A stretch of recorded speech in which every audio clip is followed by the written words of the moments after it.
Sports Professor Rick Horrow, Beyond the Scoreboard, the show that goes behind the trillion-dollar business of sports, marketing, deal-making, law, culture, business, anthropology. You can call it anything you want to, but the bottom line is it gets bigger every single week. And boy, we're up against it now. The NHL All-Star Game, NBA All-Star Game, close to it. We're at the halfway point. Daytona 500, a few days away. Australian Open happening. Golf in Hawaii. College football crowns Alabama. And obviously the tremendous playoffs. Baltimore, Washington not in, but that doesn't affect the ability to have a amazing 3 out of 4 playoff games this past weekend. And more on the way as the Vikings may head to the first hosting of the Super Bowl in history. If you want to learn more, go to NBCWashington.com. We have our 15 topics of the week, plus 5 tech topics, plus 5 philanthropic power topics.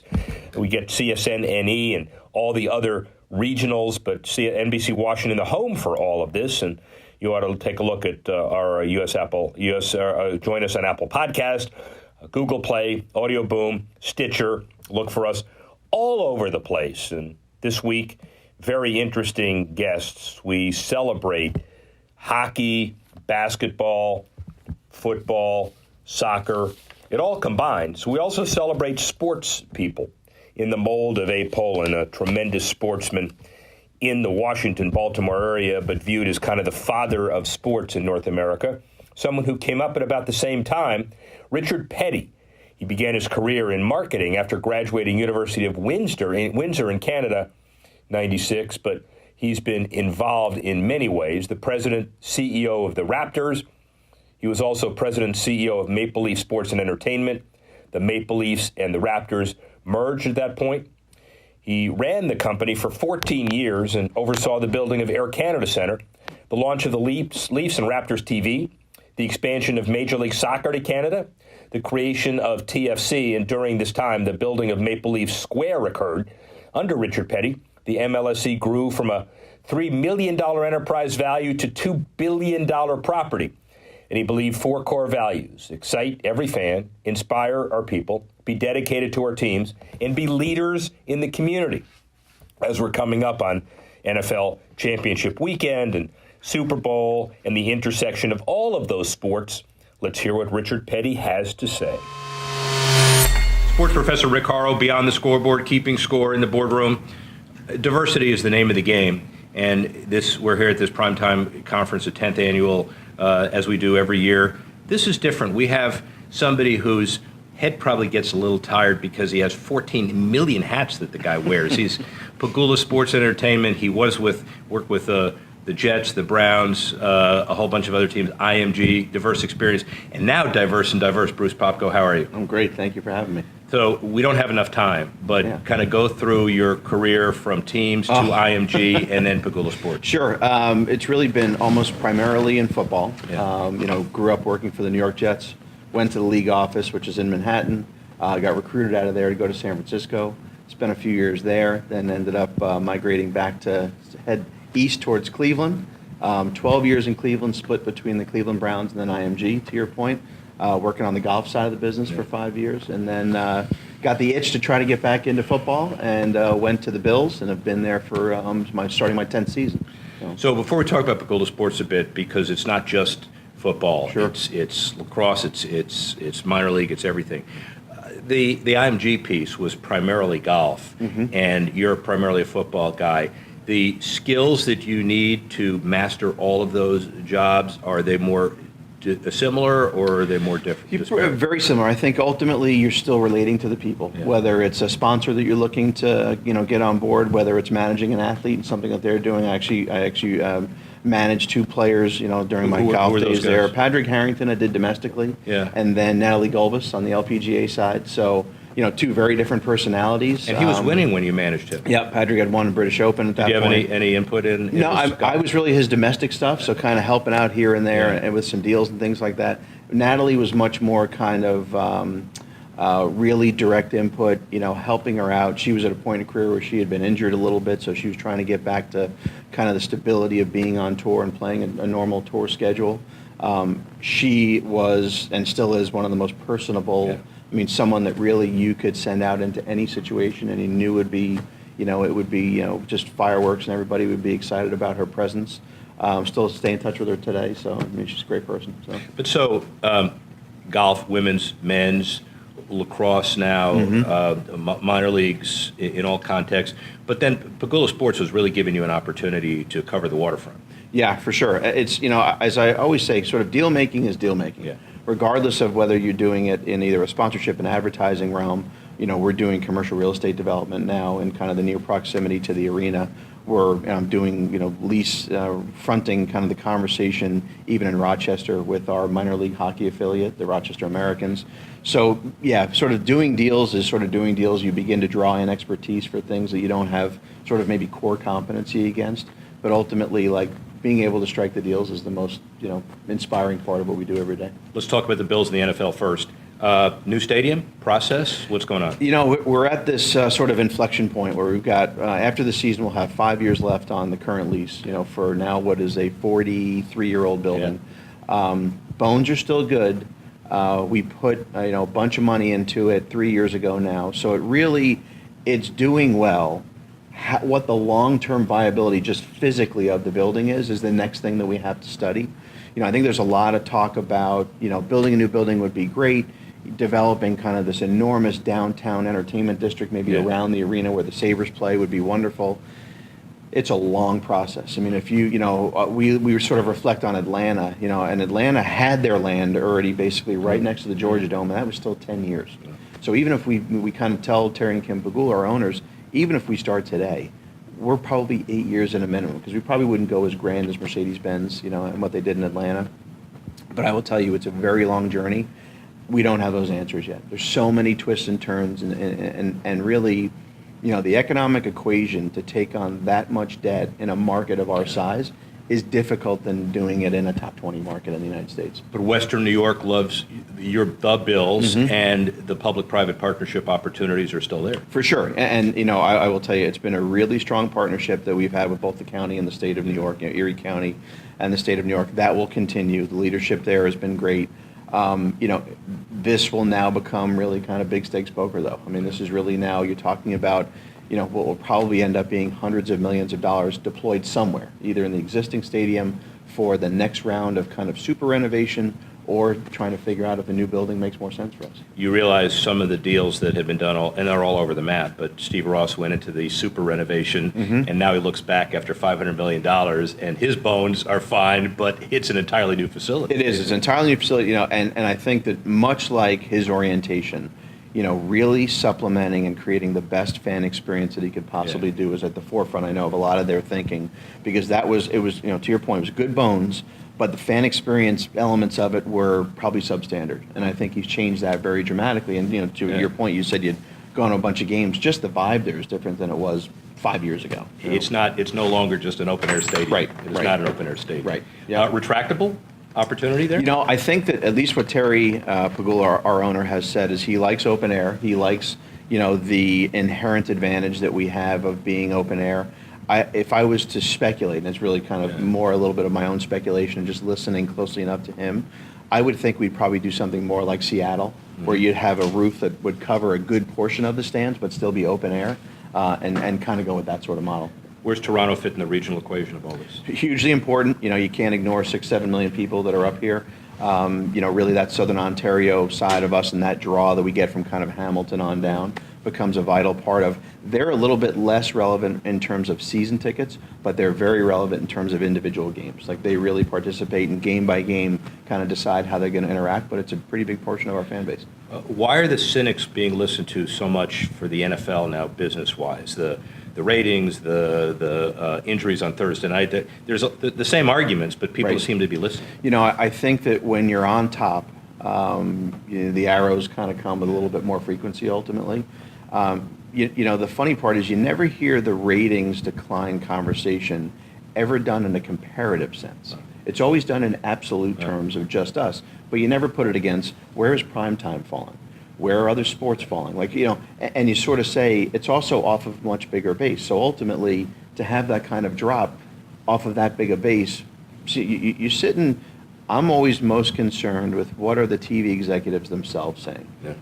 And when they tell you that live sports entertainment programming is still kind of the panacea that fixes all, or at least kind of the North Star that they can rely on, you're in good shape. How much do you care about what advertisers are telling you? So some of the media will take the outlying advertiser and point to some returns, like Papa John's, and say, hey, the NFL's not performing for me. Yeah, and I think for them, they had a very specific orientation to the underperformance or lack of performance, which was around some player behavior, some player activity stuff. Right. I think, candidly, they're probably an outlier. We deal in the television advertising arena every day for both the big teams, because for the hockey team as well, we produce all our games. We sell all the advertising against that on MSG. And I will tell you, we don't really get complaints like that. Now, we also are in a region where our ratings really hold very well, regardless of if we haven't really performed on the field to the degree we would like to. Yeah. But I think it's a lot of chatter when it really comes And fan avidity, obviously, very important. And by the way, to the ones that are listening, the pepperoni pizza killed that a little bit. The ones with there's a lot of grapefruit, there's a lot of pineapple. That stuff's really good. Yeah, for sure. Yeah, for sure. So even the little chicken wing pizzas. The chicken wing pizzas are, can't go wrong with that. You, and it's supposed to be healthy. partial to buffalo.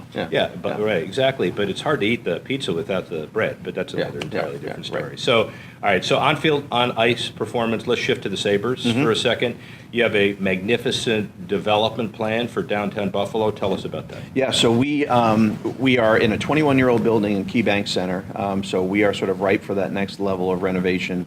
Same idea, really enhancing fan experience, really taking advantage of some of the parts of the real estate itself and the footprint to make sure we put enough programming in there that the fans want to be there early and stay late. I mean, it's as simple as that. We've built Harbor Center right next to it, which is 2 sheets of ice, largely oriented towards the amateur side of the game. Yeah. We've got the World Juniors coming in the end of the year now, and now all of a sudden we're beginning to sort of shift our focus or add to our focus some other commercial development. So really kind of beginning to extend the perimeter, create more of an entertainment district. We just bought an 80,000 square foot facility literally directly across the street from the arena, redeveloping that into a restaurant and a brewery. Labatt is relocating their headquarters there, their corporate headquarters there. So exciting times as we kind of are sort of right in the middle of a lot of developments going on in the city of Buffalo. And my buddy Nick Shakevich would kill me if I didn't ask about lacrosse. Yeah, so sure. what's your thought about that? Love it. I actually played field lacrosse in college, so I was a bad player on a really good team, as I tell everybody. So I have a huge affinity for the sport. My boys play it. My daughter played it as well when she was in high school. So Nick and I had lunch yesterday talking about kind of the future of the league. We're very, very bullish on it. Love where the Bandits sit in relation to the teams that are in the league. We look at ourselves as, we're kind of the old guard to some degree, 26 years in existence now. We lead the league in attendance, or we fight it out with Saskatchewan kind of now year in and year out with all the success that they've had. So I think the future is incredibly bright for that league, and I think Nick and kind of the captain's chair is going to be really great for us. Pagula Sports, give me a sense of how the Pagulas feel about their investments, probably more so in Western New York. They're custodians of a very significant economic development engine. Yeah, no, and I will tell you, they take that custodial responsibility incredibly seriously. And the great part about what they are trying to do, every project and every piece of sort of growth that we look at is really about creating jobs. And I think it's sort of not to be understated in this day and age is, Terry and Kim don't do it for vanity. They don't do it for accolade. They hate getting awards. They do it because they know that they can be a growth engine in our community, and they take that job very seriously. And they've come to be recognized in the pantheon of fantastic community owners like the Crafts in New England and otherwise. Sure, exactly. I mean, you look at Patriot Place, and while that was, certainly pioneering when it came on, took them a little while to kind of get the momentum, but you look at just what it is right now, what it represents. We're in a little different situation in terms of where we are geographically, but then you look at, we have the same kind of footprint surrounding New Era Field right now. It's not out of the realm of possibility that if we decide to stay in that stadium, that's the next wave of development that might accompany it. And they put together great full service. They have an analytics component and otherwise that are first rate. They do. I mean, you look at kind of across the board, and as much as we compete with them on the field, we can't stand the run of success that they've had. You have to admire everything that they've done and the diversity of their portfolio. Yeah. They're just like us. They've got, teams in multiple leagues that they manage and a lot of other business units, and it's become kind of what you have to do to gain, I think, the utmost relevance and really take advantage of the economies that you afford yourself. We have we have centralized a lot of our, marketing, business development, finance across all these teams and all these entities, and there's great economies that afforded us. Speaking of economies and diversity, so do you wake up someday and say, which sport am I going to deal with today? How do you allocate your time? You do a little bit, and you have to really make a conscious effort to be relevant sort of wherever you're going. Yeah. So you have to make a point of, I'm driving down to the stadium today, I'm going to go kind of walk the halls a little bit, I'm going to go to the arena today, be around the Sabres and the Bandits, I'm going to go to Rochester today. That's probably the biggest thing, is just learning now in this sort of newer position for me, that discipline of, don't forget about anybody. Do you have a routine, so it's Monday, Wednesday? I don't. I will tell you, it really is a little bit more as kind of catch can. Yeah. And sometimes it's, you put the fireman hat on and you might be putting out fires a little bit, and then in the midst of it, you sort of fill out and say, kind of, what haven't I done this week, or what haven't I paid attention to this week? What have you given up because you're running 48 franchises now? You look like a golfer because you're pretty low to the ground. So what are you doing? We can't play golf in Buffalo anyway for 9 months out of the year. Like everything, life's about balance. I think that, unfortunately, we're sort of attached to our phones and that sort of thing. But I really haven't given up much. It's really just a matter of orientation, and a huge part of it has been delegation. A lot of the things that I used to feel like I had to be strictly involved in or see on the way out or whatever it was, you have to, we've trusted the management team we've put together. They're a very talented group of individuals. You got to go let them do their jobs. So finally, where is Bruce Popko and where is Pegula Sports 5 years from now?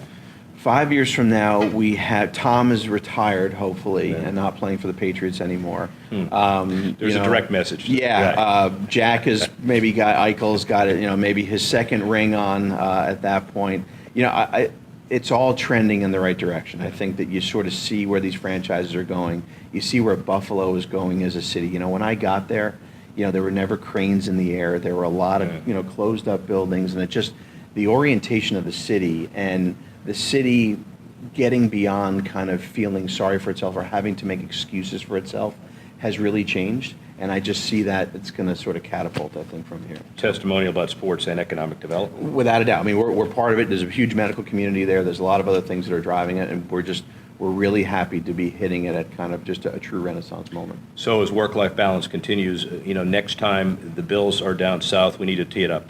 Yeah, for sure. Love to. Deal, man. Yep, thank you. Thanks. Yep.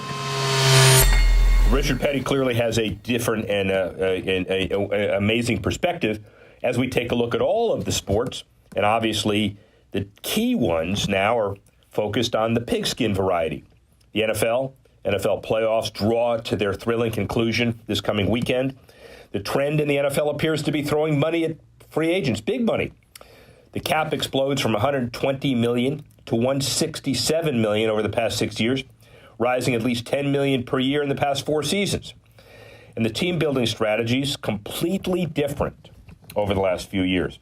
Titans, Vikings, Jaguars, Patriots, Rams, Panthers, they all went to the playoffs, and those are 6 of the top 10 spenders. The Jaguars, as we know, went from 3-13 to 10-6. The formula is still working as they play the Patriots during the weekend. Likewise, the free agent-happy Vikings, after their amazing finish, take on the Eagles at home and look to be the first team in NFL history to play a home Super Bowl championship game. Obviously, stay tuned. And the NFL continues to drive and thrive and dominate the market. Just a few weeks from now, Super Bowl 52, and NBC expected to rake in $500 million in revenue on Super Bowl Sunday from longtime advertisers, Pepsi, Hyundai, Budweiser. Ads, $5 million plus, 30-second spot.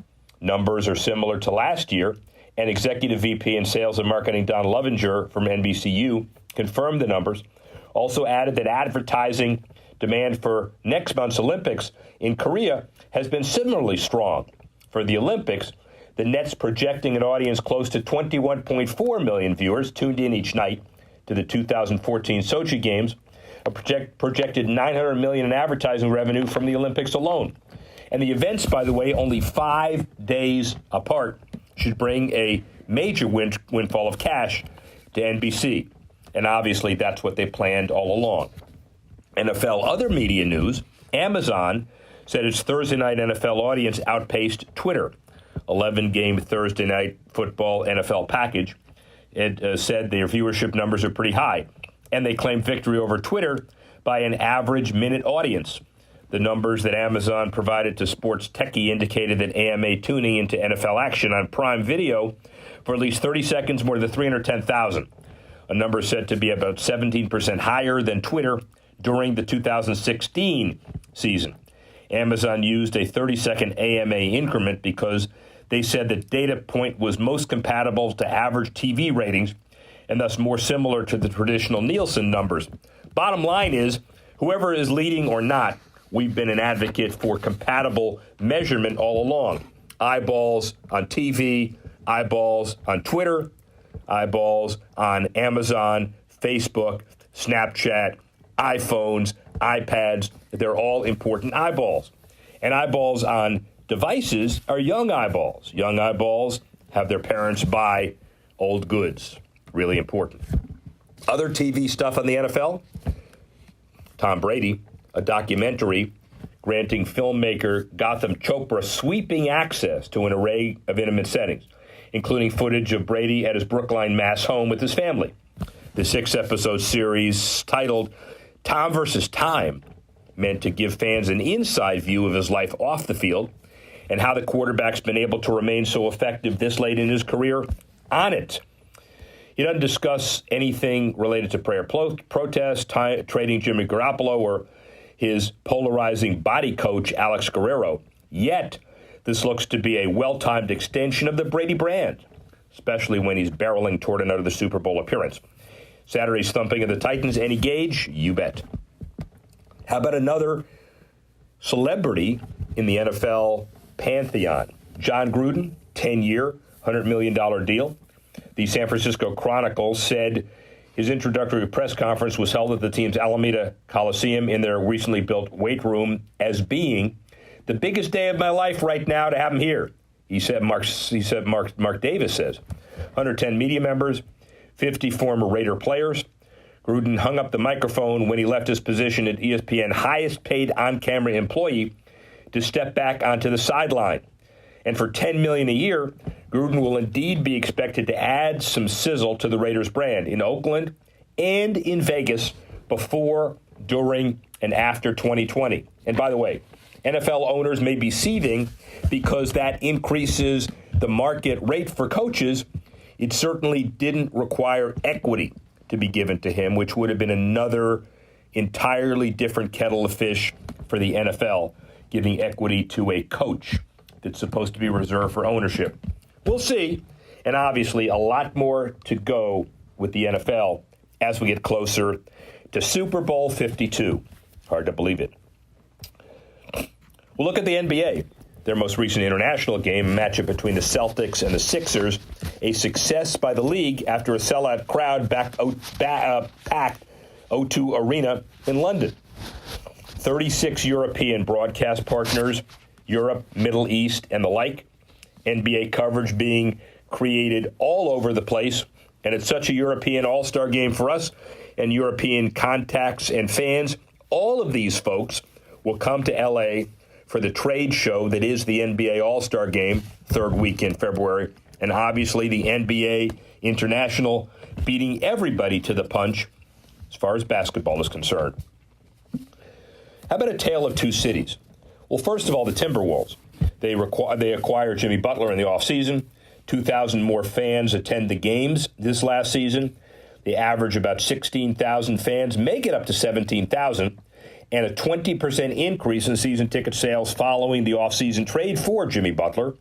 And a single ticket gain throughout the first half of the season leads to more and more and more. The next few weeks telling for the T-Wolves. The franchise dealing with fans distracted by local Super Bowl activities in Minnesota, especially if the Vikings get there. Well, we'll have to check that out and see what happens. How about Dallas? Well, that's the other end of the spectrum. They've done nothing to stop the team's unbeatable attendance record, even though they've been less than stellar on the court this year. Their sellout streak began in 2001, and by the way, continued through this season, even though they're 15-28, a mere half game in front of the Kings and the Grizzlies and God forbid, the Lakers. The team, 727th consecutive home sellout and the second longest streak in NBA history. behind the Trailblazers, 814. Yeah, it's hard to put a price on fan loyalty, but the Mavericks front office staff would likely say their fans are worth their weight in gold. Kudos to their fans.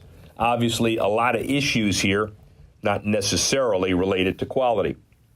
How about other NBA issues? Well, Chinese basketball partners with Brightal Digital. Chinese Basketball Association will soon be receiving robust data solutions, partnership between Beitai Digital and the league's official exclusive data service provider. Beitai will be directly involved in a number of these activities. They'll develop data products and services for the league and its fans. Collecting stable and accurate data statistics is the first phase of the partnership. The developments include 40% more data points per game and more analytical stats. Data will be made available to broadcasters, CBA teams, and preferred digital media outlets for their pre- and post-game analysis. Good for them. So obviously the NBA going international. It's going to a variety of cities. How about this? You can be a pioneer, including Orlando Magic's Becky Bonner. Over the last few years, women have slowly moved into positions of power within the NBA front offices. And there's still a ways to go, but for female decision makers already in place, the possibility they could run a franchise themselves isn't just theory anymore. Officially, Becky Bonner, the Magic Director of Player Development and Quality Control, tasked with everything from player appearances and facility upgrades to scouting and player evaluation. Unofficially, she's training to become a GM, perhaps the first female GM in the league history. One night, she's shepherding Magic players through Walmart. The next day, she's filing reports on a batch of draft prospects, then watching the Magic Clippers game from the executive suite, alongside Magic President Jeff Weltman and GM John Hammond. In the weeks and months ahead, she'll be in the Magic's war room, offering input on free agent targets or potential deals in advance of the February 8th trade deadline. She is clearly one of the lone female voices in the industry, certainly the lone female voice in that room, and one of the few in the NBA, period. Kudos to her. Watch her long-term, clearly, in the boardrooms around the NBA. Let's shift to hockey. Everybody focused on the NHL All-Star Game after the NFL championships this week, and NBA All-Star Game taking place in Tampa. 3-on-3 tournament just like last year. Lightning lead the league with 4 selections: Kucherov, Stamkos, Hedman, and Vasilevsky. Lightning head coach John Cooper will head the Atlantic Division. And despite playing in South Florida, the Lightning currently ranks 6th in the NHL in attendance, averaging 19,000 fans through 22 home games this season. Another sign the NHL Southern expansion continues to pay off over time. Bottom line, by the way, is NHL is great for what they're doing, but they're not going to the Olympics. And frankly, that's overshadowed by who is going. Now that South and North have agreed that they'll send a contingent to the Winter Olympics, the IOC has to work out the details and specifics. First time the bordering nations have talked about this stuff. One of the primary Olympic ideals since the Games beginning is to remain apolitical and expect Olympic committees and broadcasters to strive to maintain that ideal.